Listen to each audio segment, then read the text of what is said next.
અરવલ્લીથી સમાચાર સામે આવી રહ્યા છે। અરવલ્લીના મોડાસા શહેરમાં હડકાયા શ્વાનનો આતંક સામે આવ્યો। પવન સિટીમાં બાળકી પર શ્વાનનો હુમલો। શ્વાને બચકા ભરતા બાળકી ગંભીર રીતે ઇજાગ્રસ્ત થઈ છે। બાળકીને સારવાર અર્થે હોસ્પિટલ ખાતે ખસેડવામાં આવી છે।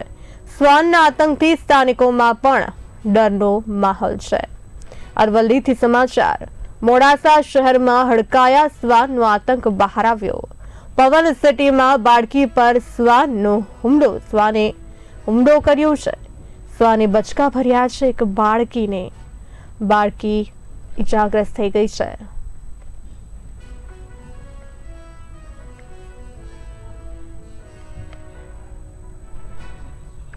આ સાથે વધુ માહિતી આપવા માટે અમારા સંવાદદાતા સતીશ સોલંકી જોડાઈ ચૂક્યા છે લાઈન પર। સતીશજી, મોડાસા શહેરમાં હડકાયા શ્વાનનો આતંક છે કે છેલ્લા કેટલા સમયથી આવી પરિસ્થિતિ છે? જી, ચોક્કસથી વાત કરું તો અરવલ્લી જિલ્લાના મોડાસા શહેરમાં મેઘરજ રોડ પર આવેલ પાવન સિટી નજીક એક બાળકી ઉપર ડાઘિયા કૂતરાએ હુમલો કરતા બચકા ભરીને તેને શરીરે ગંભીર ઊંડા ઘા પાડી દેતા બાળકી જે છે જેને બચાવવા માટે આજુબાજુના લોકો દોડી આવ્યા હતા અને જેને લઈને આજુબાજુના સોસાયટીઓના રહીશોમાં ભારે ભયનો માહોલ જોવા મળી રહ્યો છે। જી બિલકુલ થી સતીશજી, કહી શકાય કે એક નાની બાળકી પર આ હડકાયા શ્વાન દ્વારા હુમલો કરવામાં આવ્યો છે। છેલ્લા કેટલા દિવસથી અહીંયા આ વિસ્તારમાં શ્વાનોનો આતંક છે સતીશજી? રોજબરોજની ઘટનાની જેમ મોડાસા શહેરમાં રખડતા પશુઓનો એક પછી એક કિસ્સા સામે આવી રહ્યા છે અને તંત્ર છે નિષ્ફળ છે। જે નગરપાલિકા છે તેમના દ્વારા કામગીરી કરવી જોઈએ, પણ ખરેખર નગરોડ તંત્ર રખડતા કૂતરાઓના ત્રાસને કાબુ લેવામાં કોઈ પણ પ્રકારની કાર્યવાહી ન કરતા રાહદારીઓ છે જે ભારે મુશ્કેલીનો સામનો કરવો પડે છે।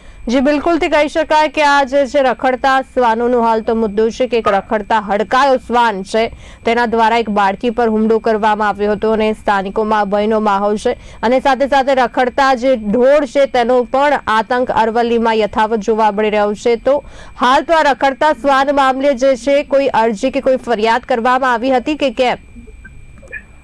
જી ચોક્કસથી અરજી તો હાલ કરવામાં આવી નથી, પણ જે સ્થાનિક નાગરિકો છે જે ત્યાં આગળ હતા, જે સમયે દીકરી પર ડાઘિયા કૂતરાએ બચકા ભર્યા હતા તે સમયે વારંવાર કહેતા હતા કે વારંવાર નગરપાલિકાને તંત્રને જાણ કરવા છતાં પણ કોઈ પણ પ્રકારની કાર્યવાહી કરતા નથી। એટલે કે જે બિલકુલ થી કહી શકાય કે તંત્ર જે છે ઘોર નિંદ્રામાં છે, એટલે રખડતા ઢોરોને પણ પકડવામાં નથી આવી રહ્યા અને સાથે રખડતા શ્વાનોને પણ પકડવામાં નથી આવી રહ્યા। સાથે સાથે સતીશજી, એવું કહી શકાય કે આ રખડતા ઢોર અને શ્વાનોને કારણે અકસ્માત પણ સર્જાતા હોય છે, ત્યારે અરવલ્લીમાં પણ આવા અકસ્માતના બનાવો બની ચૂક્યા છે। સતીશજી જી ચોક્કસથી વારંવાર આવા કિસ્સા તો પ્રકાશિત થઈ રહ્યા છે મોડાસા શહેરમાં। ત્યારે મોડાસામાં પશુઓનો પણ આતંક જોવા મળી રહ્યો છે। જે રાહદારીઓ છે ત્યાંથી પસાર થતા વાહન ચાલકો છે તે ભારે મુશ્કેલી જોવા મળે છે અને એક પછી એક અકસ્માતના કિસ્સા પણ જોવા મળી રહ્યા છે। જી, તો હાલ જે છે સ્થાનિક રહીશો શું માંગ કરી રહ્યા છે આગળને લઈને?